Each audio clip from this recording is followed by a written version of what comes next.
right, this lesson is going to be lesson 1-2. We're skipping around in the book topics that aren't in our standards.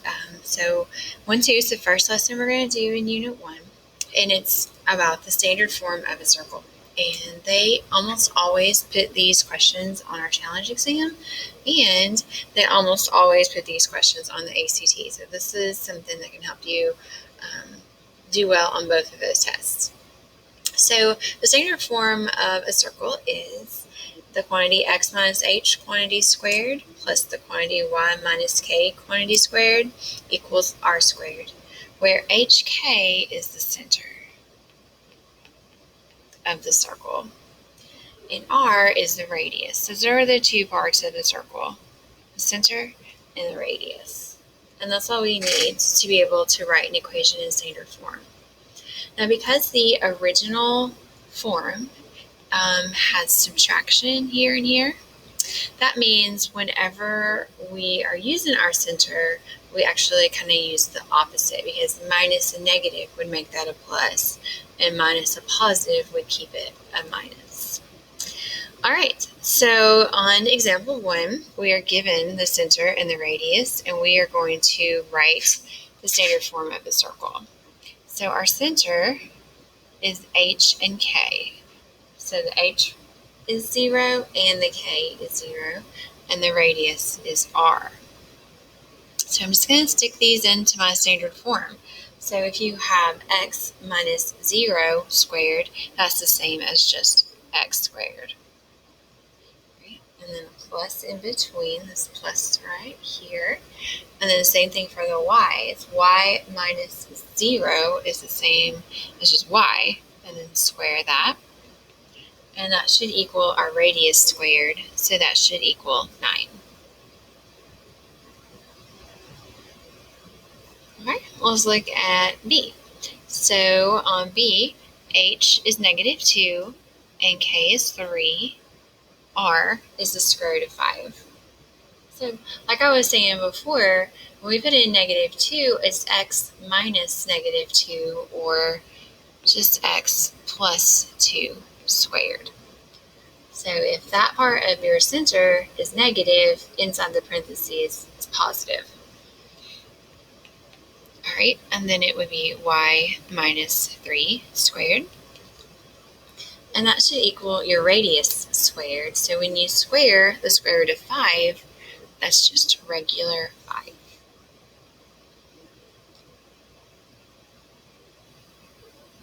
All right, so sometimes they're that quick and easy on the ACT and on the challenge exam. Sometimes they're more like example 2, where you have to write it in standard form to be able to tell the center and the radius. So over to the left, I have the steps to write an equation of a circle in standard form. So I'm just going to talk about those steps as we do them. So step 1 is a fairly simple step. It's just rearranging. So we rearrange the equation so that the x terms are together and the y terms are together. So let's go ahead and do that.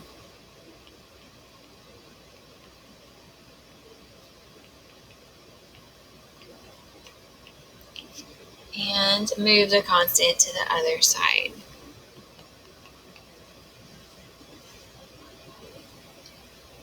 All right, and then step 2 is a completing the square step. So if you have an x squared and an x term, we have to complete the square for the x's. If we have a y squared and a y term, we also have to complete the square for the y's. So I'm going to have x squared plus 4x, and then I'm going to put plus a blank. All right, and then plus y squared minus 8y, and plus another blank. So we're completing the square for the x's and the y's. Now we can't just add something on one side. We have to keep the equation balanced. So whatever I add for my x's, I have to add it also on the right side, and then same thing for my y's. All right, and then to figure out what to add in those blanks, it's just like what we talked about before. We're going to take half of the middle term and square it. So for the x's, that's 4. So half of 4 is 2. 2 squared is 4. That's what we're going to add in each blank. All right, and then for the y's, we'll do that same thing, but we'll use 8. So half of 8 is 4. 4 squared is 16.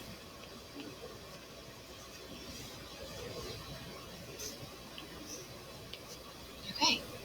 Then, just like before when we've completed the square, the whole point of completing the square is so we can write it as something squared, a binomial squared.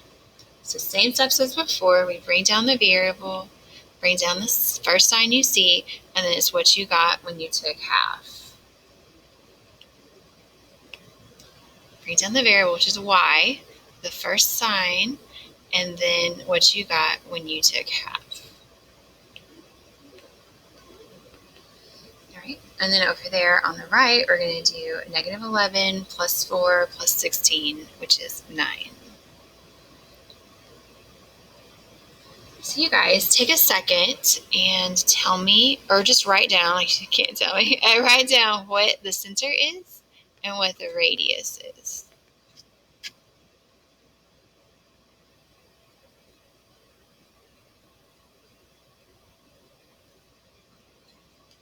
Okay.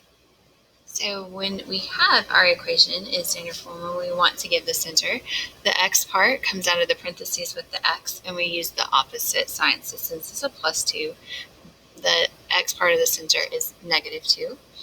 And then same thing for the y part. We go to the y set of parentheses, and we use the opposite. And your radius is the square root of 9, or just 3.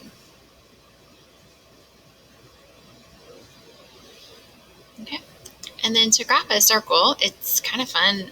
You go to the center, so go to negative 2, 4, and you have a point for your center. All right.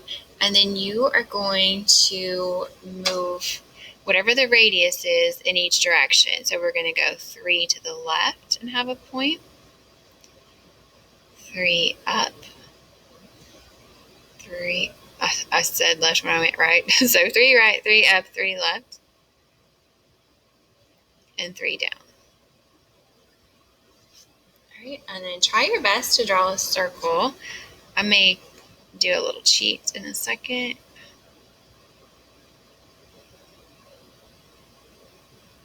There we go.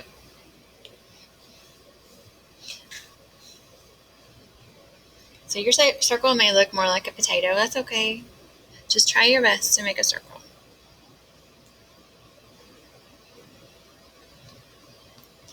All right, so let's look at B. We're going to do the exact same steps. So the first step is just rearranging your equation.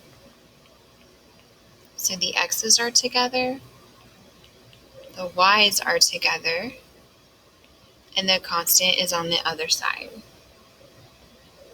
All right, then I'm going to add the blanks.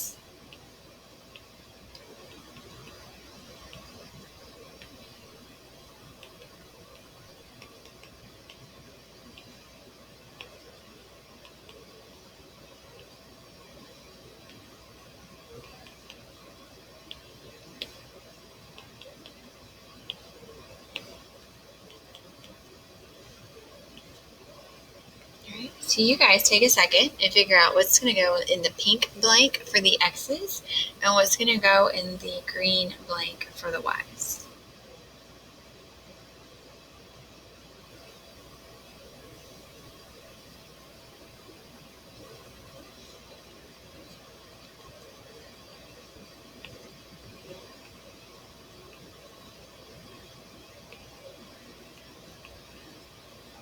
All right, then I want you guys to take a second and factor, or write those in factor form, or write them as the square of a binomial.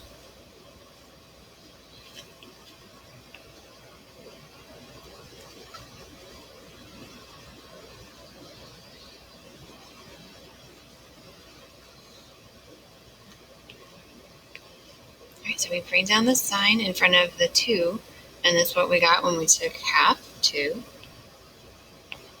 Bring down the sign in front of the 6, and it's what we got when we took half of 6.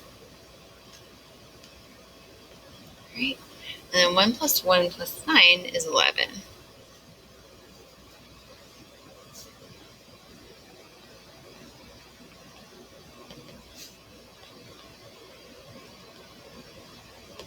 Alright, so that's going to make our center 1, negative 3. That's going to make our radius the square root of 11. Now don't panic when you see something like the square root of 11. There's not a tick mark on our graph for the square root of 11, but we can type it in the calculator and know that it is about 3.3. So when I'm graphing it, then that's how much I'm going to move in each direction, about 3 1/3-ish. Okay, so I'll go to 1, negative 3, and I'll graph my center. Then I'm going to move about 3 1/3 in each direction.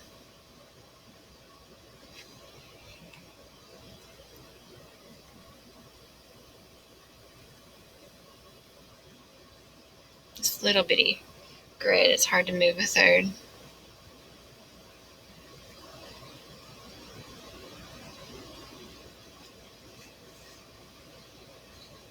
Okay, and then I'll draw my circle.